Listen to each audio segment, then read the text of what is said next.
Hi, this is Steve Barnes here with today's edition of Life Writing Live.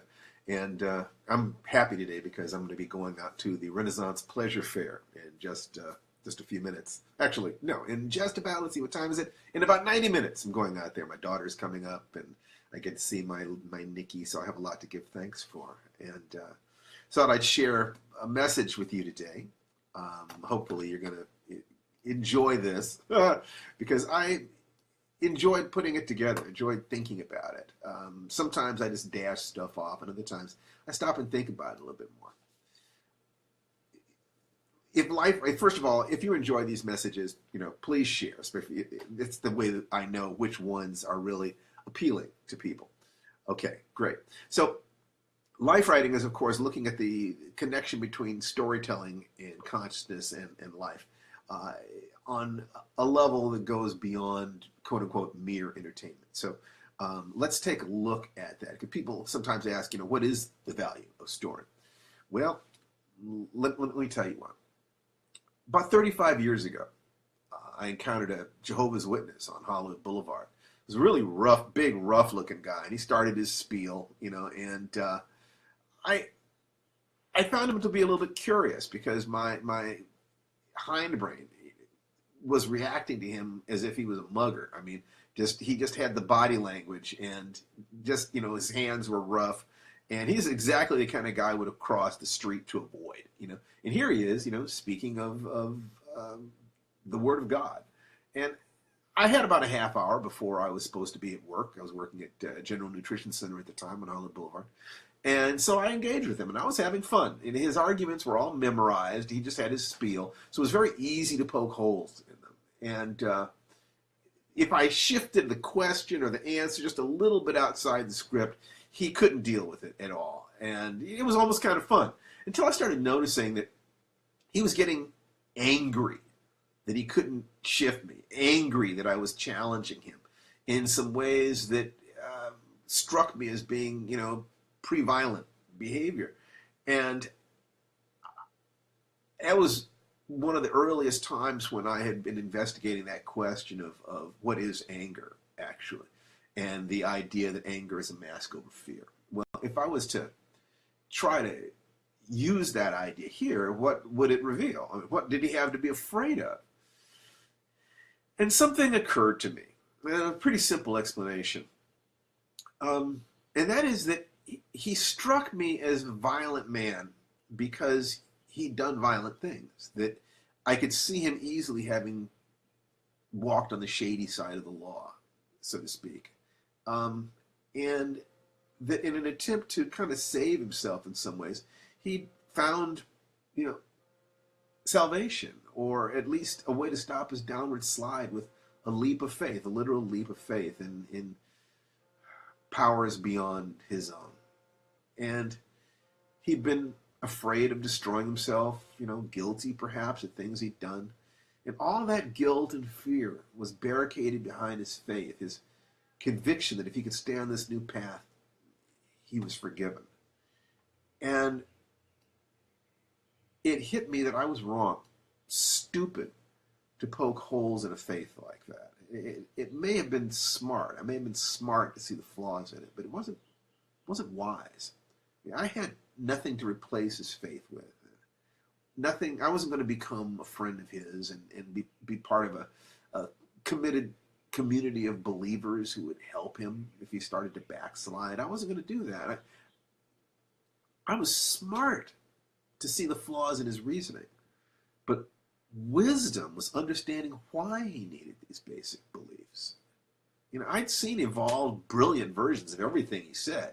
People who were, college educated and totally reasonable and rational and understood and could dovetail everything and make it all fit together. And they were great, great people and great to talk to and good people and had rock solid beliefs in what it is that they were saying. No problem.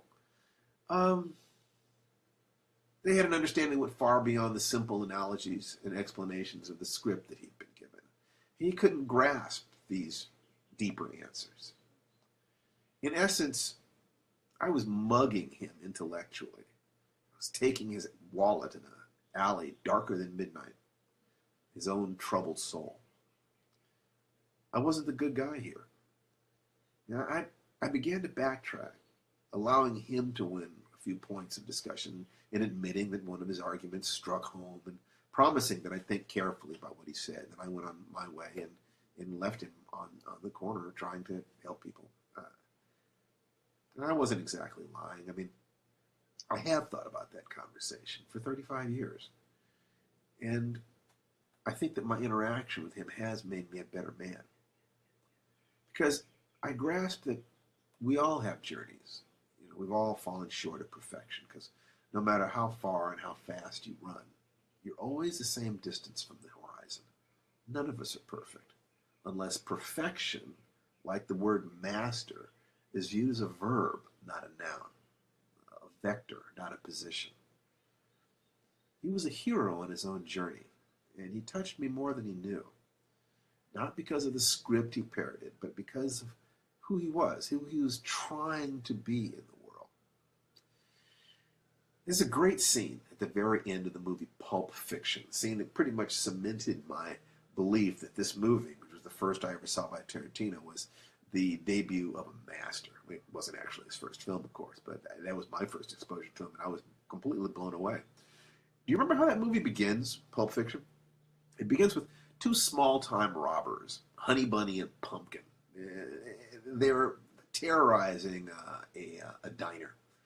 Then the rest of the movie is a demonstration of the actual world of no bullshit, lethal men with contempt for life, but oddly powerful codes of honor. Two of them, Jules and Vincent, played by Samuel L. Jackson and John Travolta, are almost killed while executing a trio of thieves. Vincent, John Travolta, sees the incident, Jules, Samuel L. Jackson, sees the incident as evidence that his life must change. He plans to quit, the criminal life and walk the earth like Caine in Kung Fu, making atonement. Vincent, on the other hand, John Travolta, thinks this is stupid. And when you unravel the timeline of the movie, you can see exactly how each attitude turned out. No spoilers here. But at the very end of the non-linear film, Vincent and Jules end up confronting Pumpkin and Honey Bunny, who had been, like I said, pretending to be tough and dangerous to intimidate a crowd. Faced with real killers, they collapse into near catatonic panic. Jules allows them to take his money, but not the suitcase he retrieved from the thieves. And the question of why this lethal man would do such a thing leads to the following monologue. I am by no means Samuel L. Jackson, but let me try to do this. He's pointing a gun right in Pumpkin's face. There's a passage I got memorized. Ezekiel 25:17. The path of the righteous man is beset on all sides by the iniquities of the selfish and the tyranny of evil men. Blessed is he who, in the name of charity and goodwill, shepherds the weak through the valley of the darkness, for he is truly his brother's keeper and the finder of lost children.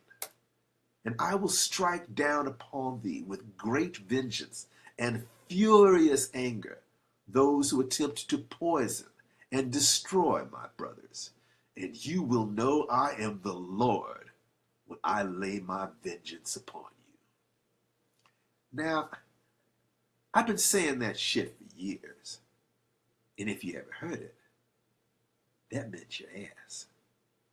You'd be dead right now. I never gave much thought to it meant. I just thought it was a cold-blooded thing to say to a motherfucker before I popped a cap in his ass. But I saw some shit this morning, made me think twice. You see, now I'm thinking, maybe it means you're the evil man, and I'm the righteous man. And Mr. 9mm here, he's the shepherd protecting my righteous ass in the valley of darkness. Or it could mean you're the righteous man, and I'm the shepherd, and it's the world that's evil and selfish. And I'd like that. But that shit ain't the truth. The truth is that you're the weak, and I'm the tyranny of evil men. But I'm trying, Ringo. I'm trying real hard to be the shepherd. That's what my friend on Hollywood Boulevard was trying to be, the shepherd. And in that instance, my need to be right made me not only weak, but evil too, tyrannizing him with tools gleaned from wiser men for the sheer purpose of salving my own ego. By letting him be the shepherd, I became one myself. It's odd how that happens. By understanding his story, I changed my own. Have a wonderful day. Namaste. This is Steve Barnes, www.lifewritingpremium.com.